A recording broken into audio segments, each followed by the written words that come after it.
Join us on the line right now is Maryland Delegate David Vogt, who's Republican District 4, that's Carroll and Frederick County, but he's also running for Congress, and it's good to have you here. Good morning to you, Delegate Vogt.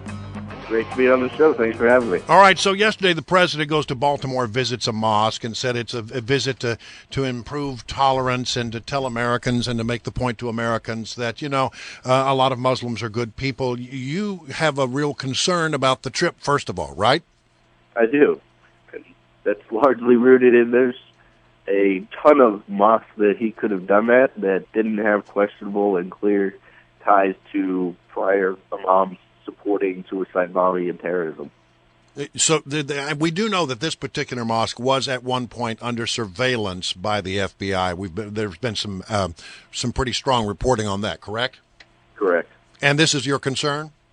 That I felt like it sent the wrong message. And if we're trying to promote peace and unifying folks, that's the last mosque I would have gone to. And it really raised the concern that, if we're pushing this stuff under the rug, that we have organizations, this particular one being a mosque, that have tax shelters, and the government's not paying attention or doing anything about it, maybe we'll get their attention by putting some tax dollars on top of it and challenging their tax-exempt status. And that's what we're doing with the bill I'm promoting. So, and listen, in theory, I think that it makes perfect sense, but I wonder, is there a way to fashion this bill for any nonprofit organization or any place of worship, regardless of the denomination? Because that way you're not susceptible to the accusation, Delegate Vogt, that you are targeting specifically and discriminating against one religion. And the bill is actually structured exactly like that. It will apply to anybody that has a 501c3, which includes churches, nonprofits, or organizations that have ties to, or directly or indirectly, to terrorism in any way. Well, so then explain to me why every headline I see says that your proposal is to deny tax exemptions to mosques. Well, why? It's funny how the Baltimore Sun just decides that, clearly he means mosques. So that's kind of racist of them, isn't it?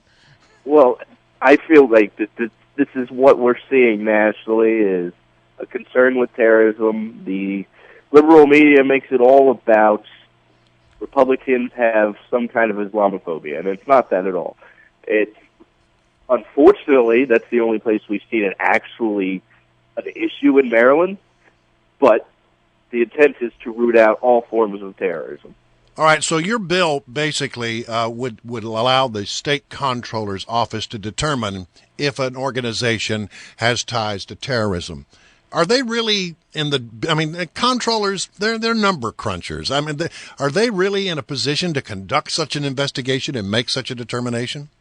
Well, and that's what the language of the bill is. Directs the comptroller to do that via the Department of Homeland Security. Because the comptroller obviously doesn't have the expertise to be able to do that, but where the comptroller does have the role is that they're in the position that the federal government typically defers to state government as far as the tax exemption status. So the comptroller is the one that would determine, based on evidence from the Department of Homeland Security, whether or not a Maryland organization would lose their status. And what kind of response are you getting from members of your party as well as the opposition? Well, members of my party are largely supportive, and we're seeing nationally it's a huge concern that we have not seen enough leadership putting the safety of Americans first and protecting them from acts of terror.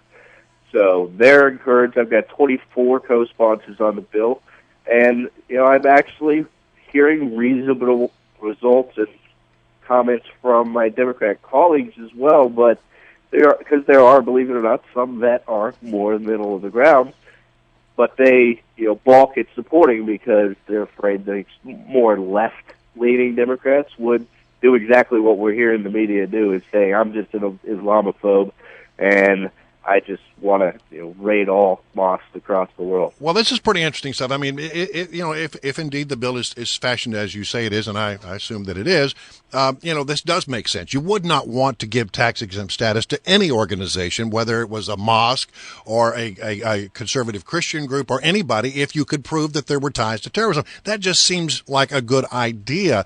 Do you have any sense at all whether or not you're going to have support on the Democratic side of the equation? It's going to definitely take some further conversation and, candid conversations because, unfortunately, sometimes it takes some, negotiations, like with some proposals to get some of my Democrat colleagues to, hey, this is logical. Let's work together. Let's put this through to get people to actually really address the safety of Marylanders, and we could work on other issues together.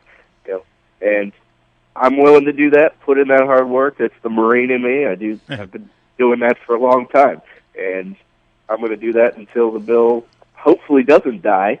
It'll get through, or they're going to kill it. And do you have any sense where the governor would be on this? I believe the governor would be supportive. I can't speak directly to that, but I think the governor has the interest of the Maryland citizens first, just like we saw when he said that Syrian refugees weren't coming to Maryland unless they could prove that they could vet them. Yeah.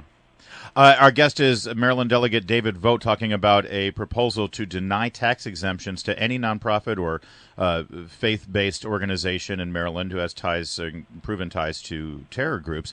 Can I ask you this? I suspect there are a lot of people on the left, a lot of Democrats, who in general would like to do away with tax-exempt status for any religious organization, period. I don't think they like the fact that churches get tax-exempt status. Are you concerned that they might take this bill as a camel's nose under that tent and sort of expand it and say, hey, while we're at it, why are we giving tax-exempt status to any of these churches? I think there are definitely some that would have that position and opinion. I think there's enough that realize there are thousands of organizations that would come after them and probably beat them down, lobbying them if they ever did that. So I really don't anticipate that being a threat, but it is definitely something that could come up. All right, excellent. Well, listen, we can't tell you how much we appreciate you joining us. We're talking to David Vogt, who is a Maryland delegate, but also running for Congress in the 6th District. Thank you for joining us this morning. Absolutely. Thank you.